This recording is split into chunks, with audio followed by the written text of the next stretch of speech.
Welcome everybody, my name is Alonso and I will be your guide in this amazing eco-tour. Open your eyes and try to find all our friends. Those are the cormorants or diving ducks.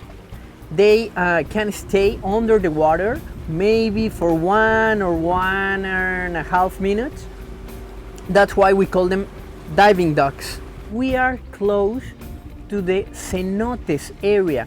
It's a natural cave under the water and we have fresh water from the cenotes.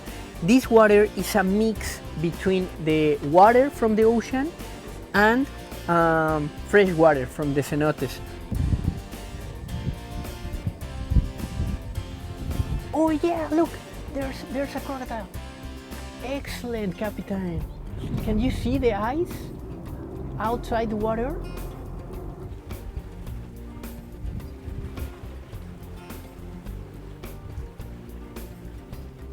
The mangrove is like a forest in the water.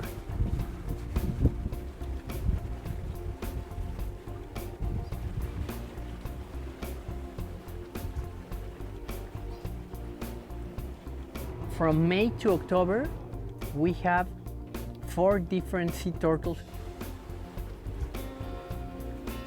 We want to thank you very much for having sailed with us today.